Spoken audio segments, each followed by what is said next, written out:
So welcome to the lecture on substitution reactions. So in the last two lectures we have talked about SN1 reaction and the factors which are influencing SN1 reaction. Now we'll talk about we'll discuss about the SN2 reaction, which is in short is a substitution nucleophilic bimolecular.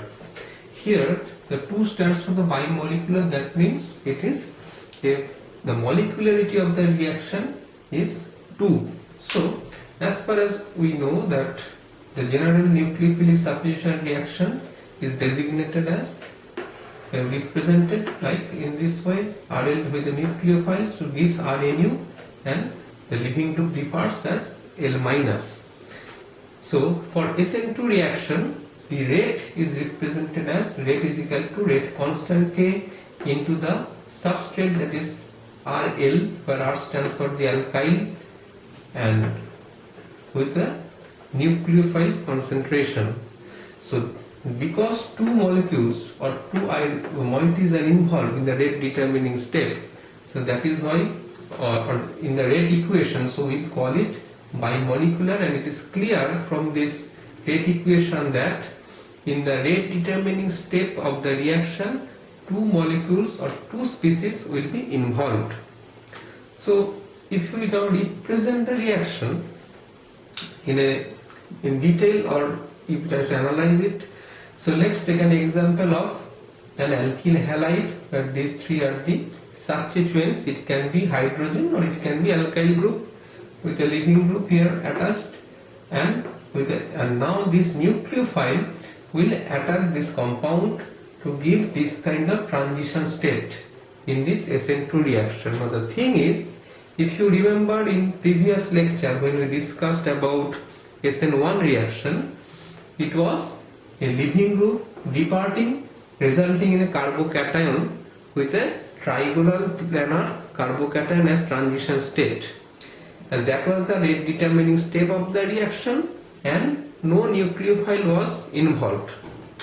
In this case, in case of SN2 reaction, the nucleophiles will be involved in the rate determining step as indicated by the rate equation, and if you look at the transition state, a partial bond is forming between nucleophile and carbon, and leaving group has not dissociated completely, rather the bond has been broken partially, which results in a penta-coordinated transition state. So definitely it will be more sterically crowded compared to the transition state of SN1 reaction. Now at the end the leaving group completely dissociates and nucleophile is attached with this alkyl group. We should write it the same.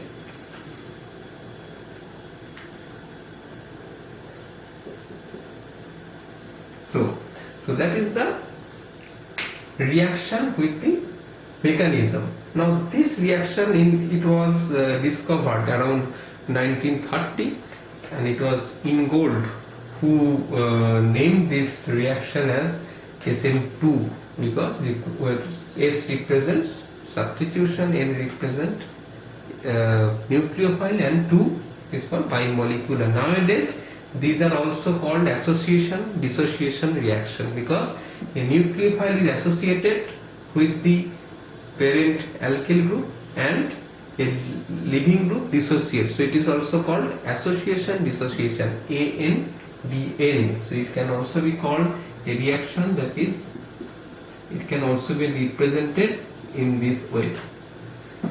But the most popular abbreviation will definitely be SN2, and we will use SN2 in our whole lectures. So now let us see how is the energy profile diagram of the reaction. The energy profile diagram of the reaction suggests that definitely it's a one-step reaction. So first thing is a one-step reaction, and because it's a one-step reaction, definitely that is going to be the rate determining step. There is no question. So now if you look that the RL is the starting material, and it is reaching a transition state which is this penta-coordinated transition state.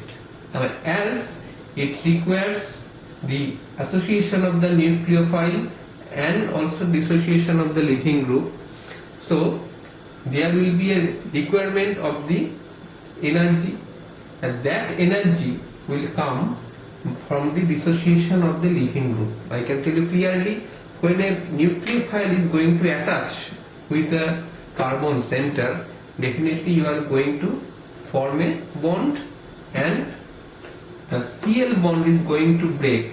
So this bond breaking requires some sort of energy to break the bond. On the other hand, to form the bond, it will release some energy. So this bond formation, here you are forming a partial bond, later it will convert into a complete bond.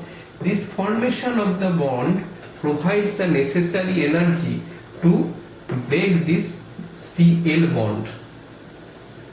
Now definitely when we talk about the factors which are influencing SN2 reaction, then we'll talk in detail about the extent of this nucleophilicity and also nucleofugacidity or the leaving group ability of the L group. So we'll talk about later. But let us see the energy profile diagram. So the RL reached to the transition state and it goes back to the other side, that is forming the nucleophile attachment, and here this from RL to the transition state is the activation energy which is required to reach this penta-coordinated transition state. So this is very much important. So all over the SN2, when you talk about the SN2 reaction, you have to consider the stability of this transition state. In any kind of problem, if you are going to be asked whether an SN2 reaction is feasible or not, the first criteria should be what you need to consider is what will be the transition state and whether the transition state is stable or not. Because as the transition states are getting stable, more and more stable, it will be energetically getting down and this distance will be shorter. So the activation energy to reach transition state from the RL will be less and thereby the reaction will be faster.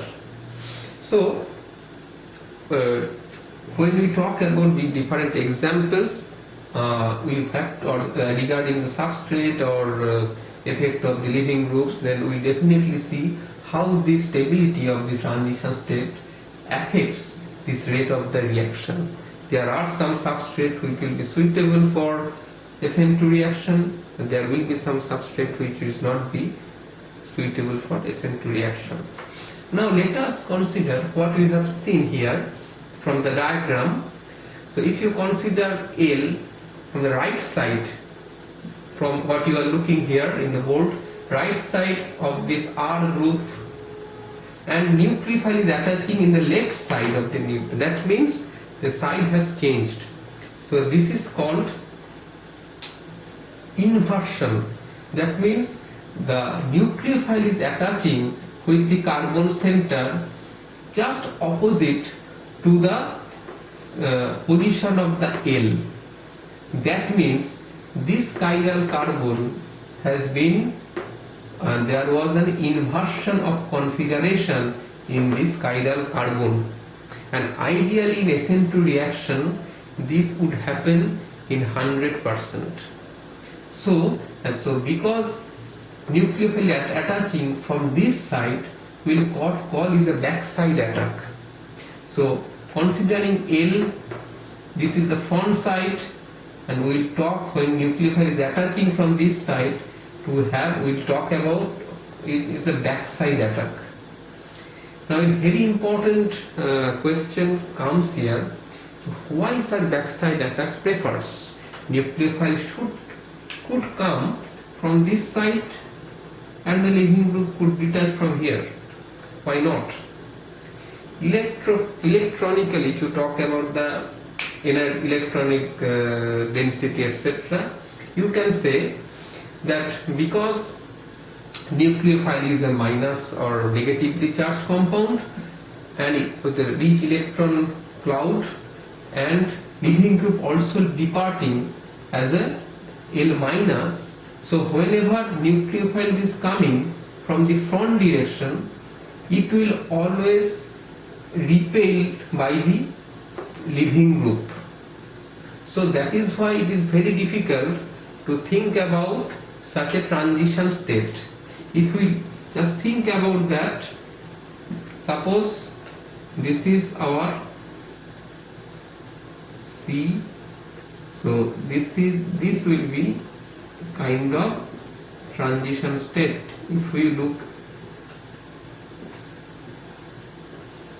If you think about a front side attack. Now remember what I said, that transition state, if it is unstable very much, then the activation will be very, very high. It will be difficult for SN2 reaction. So here you can see both this partial negative charge species is very much close to each other. Thereby they are creating a strong repulsion. So that's why electronically you can say that it is very difficult to execute SN2 reaction from front side. But this can be ignored because there are nucleophiles which are not a negatively charged compound like H2. In fact, when it attacks, it will convert it to H2O plus by donating its electron to the carbon. So there will be not at all minus charge, rather it can be a delta plus type of charge. So this theory of electronic repulsion will not exist. So it is easier to talk in different manner or to explain in a different manner. So let's see how the orbital interaction talks about. So if you represent it not electronically but think from the orbital approach, you can imagine the carbon has when it is in a penta-coordinated transition state, you can have such a type of orbital representation where carbon with its 3 bonds, sigma bond, that's fine, and that is the p lobe of the carbon and p orbital. So one lobe is associating with the nucleophiles and one lobe which is already holding the L. So at the end of the day, this will liberate and there will be complete bond between C and U. So now the thing is, if you think about this in a FMO approach, that is frontier molecular orbital approach, you can realize the thing very nicely. Let us see how do you think, can we explain?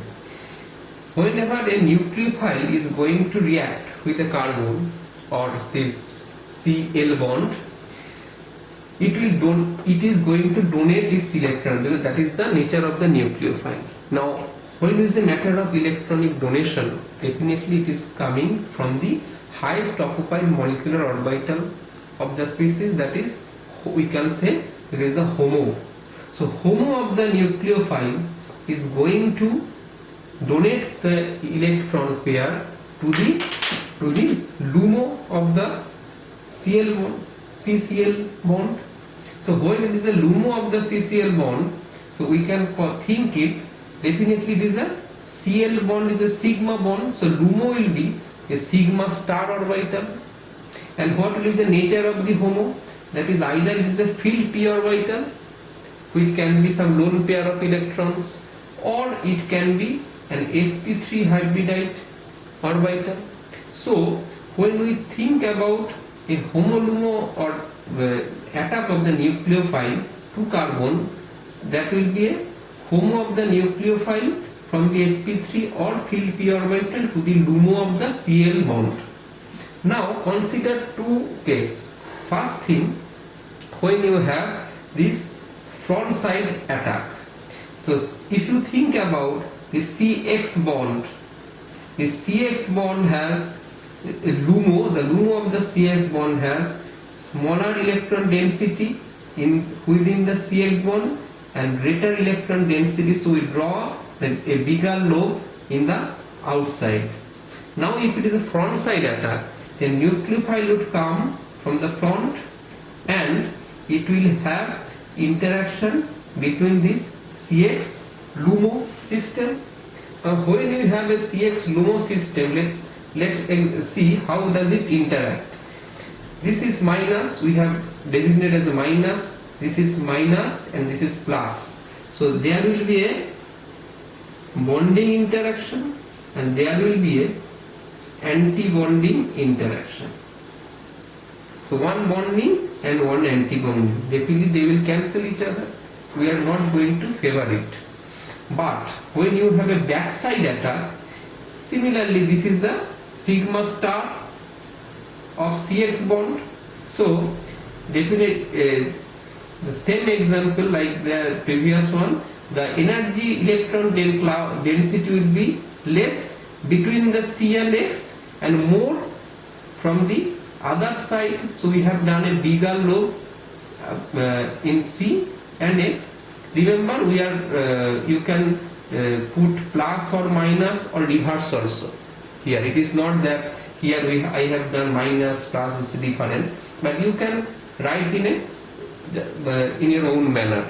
The only thing is, if the one lobe is minus, the other will be plus. So definitely here is a mistake.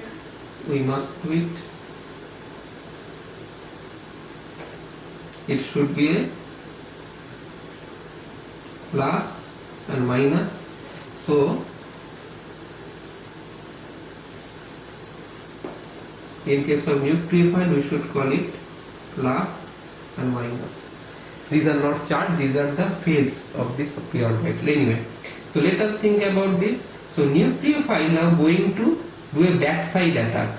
So as this nucleophile is going to do backside attack, the interaction will be 100% bonding and very good interaction, because there is no such anti-bonding effect.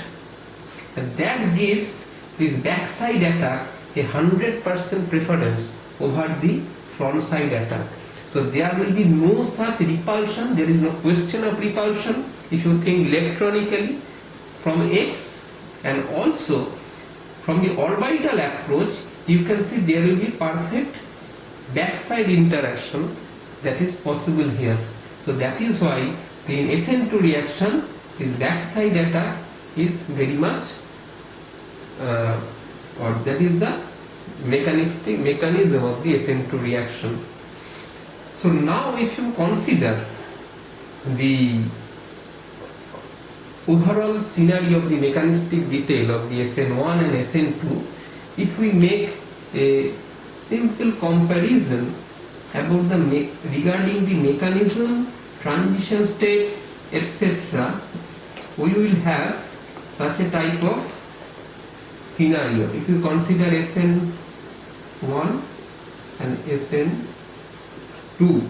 the first thing is definitely in SN1 it is a molecularity.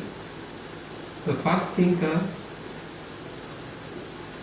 this is 1, this is 2. Rate equation, it is rate is equal to K into substrate. Here K rate constant into substrate into nucleophile. That means nucleophile is coming into the rate equation.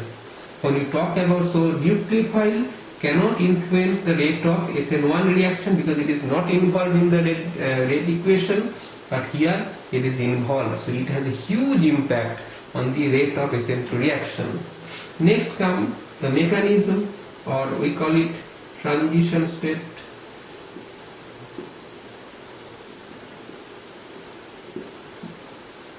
Transition state is definitely it is a trigonal planar with a pure carbocation. It's a polar one because it's a polar one.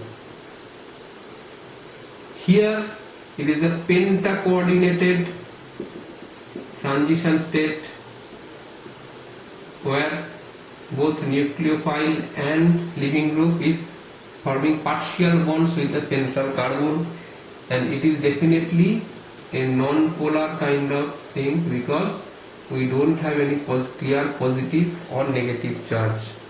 So definitely when we talk about the effect of the solvent, you can see the polar solvents is going to support SN1 reaction, whereas the non-polar solvent used to support the non-polar SN2 reaction. Next is very important, which will be discussed later in the next lecture or so on. There is the stereochemistry. Here we can see, in case of SN1 reaction, because it is a carbocation, we have a p orbital here, so 50% inversion and 50% retention is possible, should be ideal.